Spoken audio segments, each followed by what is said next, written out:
International break শেষ হয়ে গেছে, অথবা প্রায় শেষের মুখে। তো আর কিছুদিনের মধ্যেই শুরুতে চলেছে আমাদের সবার প্রিয় ক্লাব ফুটবল, লিভারপুলের ম্যাচ। বার্নলিকে দিয়ে প্রথম লিভারপুলের ম্যাচ শুরু করছে লিভারপুল। কিন্তু আমি ভাবছি যে আমার প্রথম ভিডিওতে কী বলবো, কী চর্চা করব।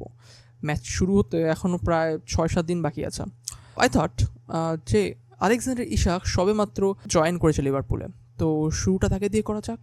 শুরুটা করা যাক ট্রান্সফার মার্কেট নিয়ে, শুরুটা করা যাক আমাদের সাইনিংসগুলোকে রেট করে। তো তোমরাও সাথে থাকো, কমেন্টে জানাও তোমরা কোন প্লেয়ারটাকে ব্যাঙ্গার হিসেবে দেখছো, কোন প্লেয়ারটাকে এলিট হিসেবে দেখছো, আর কোন প্লেয়ারটাকে দেখছো ফিউচার প্রসপেক্ট হিসেবে। আর আমার সাথে সাথে তোমরাও রেট করতে পারো কমেন্টে, আর জানাও তোমাদের এই ফার্স্ট ভিডিওটা কেমন লাগলো।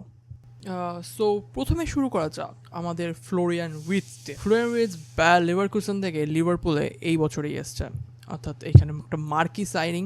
সবাই ভাবছিল হয়তো ফ্লোরিয়ান উইটস একজন জার্মানি হয়ে সে যাবে বায়ার্নে, আই গেস আমিও তাই ভেবেছিলাম। তো ফার্স্টে তো বিশেষ হয়নি, বাট যদি সাইনিং হিসেবে বলি I would say it's a banger. Big কারণটা হচ্ছে ফ্লোরিয়ান উইটস, হ্যাঁ এখনও জানি ফ্লোরিয়ান উইটস ঠিক করে নিজের পারফর্ম করতে পারেনি। হয়তো ফ্লোরিয়ান উইটসে একটু প্রবলেম হচ্ছে বুন্দেসলিগা থেকে ইপিএলে আসতে গিয়ে, আর ইটস টোটালি আন্ডারস্ট্যান্ডেবল। সো স্পেসের সাথে ফিজিক্যালিটির সাথে একটুখানি সময় লাগছে, বাট আমরা জানি ফ্লোরিয়ান উইটস কতটা ক্লাসি প্লেয়ার। সো আমরা কোয়ালিফায়ার্সেই দেখলাম নর্থ ম্যাসেডোনিয়া, আই গেস, হ্যাঁ নর্থ ম্যাসেডোনিয়ার এগেনস্টে খুব সুন্দর একটা ফ্রি কিকে গোল মেরে প্রুফ করে দিয়েছে যে তিনি কীরকম পরিমাণে প্লেয়ার।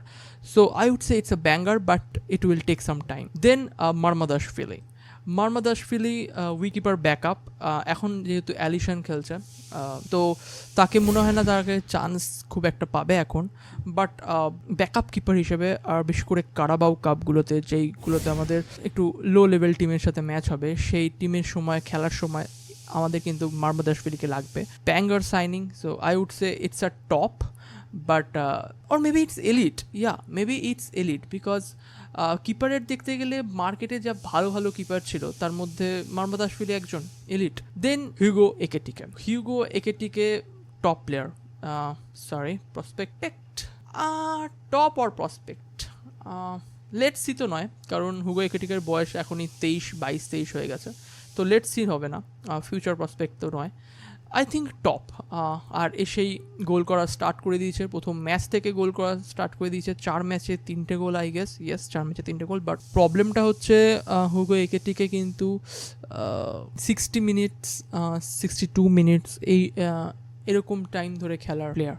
তো সে কতটা, যদি এখন ইসাক চলে এসছে তাকে হয়তো ব্যাকআপ হিসেবেই আমরা দেখতে পাবো। তো মেবি টপ আর প্রসপেক্টের মধ্যে ফিউচার প্রসপেক্ট হিসেবে দেখা যেতে পারে, কারণ লেটসি তো না, কারণ আই মিন এখনই হিউগো একেটিকে তার প্রুফ করে দিচ্ছে সে কত বড় রকমের প্লেয়ার, কত বড় প্লেয়ার, মানে কত বড় তো না, বাট বুন্দেসলিগা আছে, অনেক সময় ফলস বেরিয়ে যায়। But I think Hugo Ekitike will be great signing.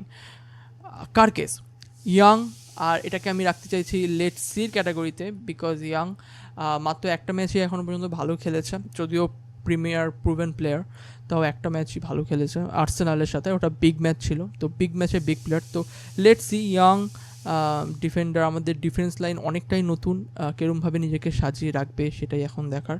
এরপরে আসছে জেরেমি ফ্রিম্পং, এটাকেও আমি লেট সি অথবা ফিউচার প্রসপেক্ট এই দুটোর ইয়েতে রাখতে চাইছি। আচ্ছা, প্রসপেক্টেই রেখে দিচ্ছি, বিকজ এখনও কিন্তু আমরা ফ্রিম্পংকে সেরমভাবে দেখতে পাইনি। ফ্রিম্পংও কিন্তু বুন্দেসলিগা থেকে এসছে, আই থিঙ্ক তিনিও বায়ার লেভারকুসেন থেকেই এসছে, তো এখন আমরা তাদের ফুল পোটেনশিয়াল দেখতে পাইনি। আর এখন তো ইনজিওর্ডও হয়ে গেছে, আই থিঙ্ক চ্যাম্পিয়ন্স লিগের আগে তো আসবে না কোনোভাবে, তো আবার ম্যাচ মিস করতে চলেছে।